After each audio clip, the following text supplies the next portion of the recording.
おはようございます。舞台美術大道具の寺岡です。メインチャンネルでトリマーで文字を切り抜く動画を公開しました。そしてその文字を金色に塗装して舞台で使いました。今回は私が金色に塗装する時の安くて仕上がりが良くなる裏技的な方法を紹介します。この金のスプレーで仕上げますが、綺麗に均一に塗装しないとムラが目立ちます。特に塗りが薄いところは下の色が透けてよくわかります。また普通の塗料と比べてスプレーは値段が割高なのと、しかも金色は他の色より値段が高いです。なので安くするためと仕上がりを良くするために黄土色を一度塗って、その上から金色のスプレーを吹いています。そうすると金のスプレーを一度塗りしただけでもしっかり黄色に見えます。下地に黄土色を塗っていれば金色と黄土色の色が似ているので、透けているところのムラがあっても分かりにくいです。なので金色の前に先に下塗りをしていきます。今回中古のベニヤなので、濃い色と薄い色と結構バラバラなので、明るい色と濃い色とまた明るい色と、この上に黄土色を塗っても並べた時にこの3つが同じ色に見えないことがあります。それなので一度灰色に塗って、それで全部の色を揃えて、その上から黄土色を塗って、最後に金色のスプレーで色を仕上げます。なので最初に灰色を塗ります。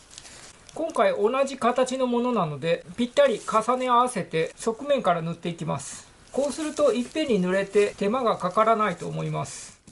新品の場合は最初からベニヤの色が揃ってるので灰色を塗らなくてもいいと思いますが、塗装を何度もするとそれによって木目も潰れるので、木目を潰すという意味で下塗りの回数を増やしておくのもいいと思います。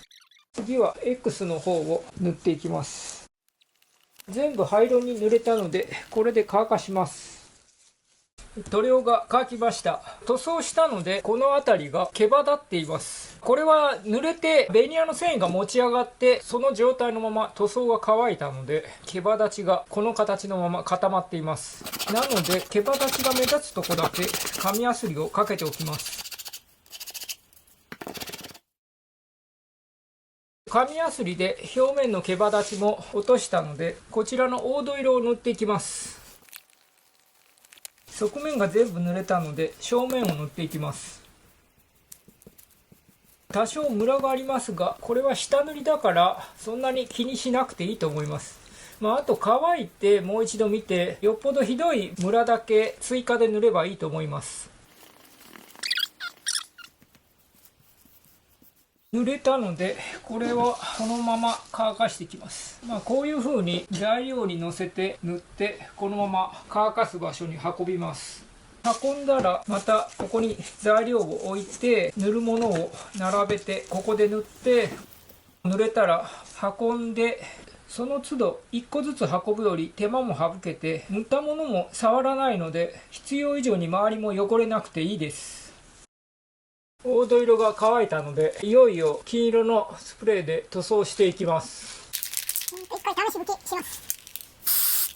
大丈夫ですね。これで塗っていきます。今回は塗装するものが小さいので、スプレーだけで 2,3 度塗りしても下塗りなしで塗装できますが、サブロクのベニヤ板に塗る場合、黄土色で下塗りをした方が確実で仕上がりも綺麗でムラも目立ちません。ちなみにこのスプレーは 420ml ですが、塗れる面積はスプレー缶に書いてある説明を読むと3度塗りでサブロクのベニヤ板 0.5 枚になっていました。このスプレーは1缶1000円ぐらいで買ったので、ベニヤ板1枚につき2000円ぐらいコストがかかります。しかし黄土色で下塗りをしていると、スプレー1缶でベニヤ板 1.5 枚ぐらい塗装でき、下塗りの塗料代を入れてもコストは半分ぐらいにできます。特に汚しなどする場合はムラになっても汚しで目立たなくなるので、あえてスプレーでムラがあるように塗装することもあります。軽くしか金色のスプレーはしてないんですが、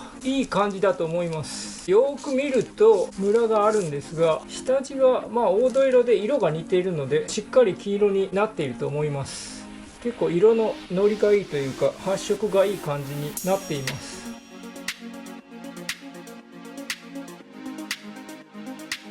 外で乾かしているところです。ちょっとやっぱりムラがねあるけど変ではないですね。これはしっかり塗れてますね。ここら辺がちょっとこう色ムラが目立ちますけど、下が黄土色に塗っているから薄いのがムラが気にならないと思います。ということで、金色のスプレーで塗装する時の裏技的な方法の動画でした。スプレー以外の似た色を用意するのは手間ですが、仕上がりも良くコストも安くなります。今回は金色でしたが、銀色や銅、メタリックやラメ入りのスプレーなども高価なので、同じように塗装するのも良いと思います。今回も最後までご視聴いただきありがとうございました。よろしければ高評価、チャンネル登録もよろしくお願いします。それでは。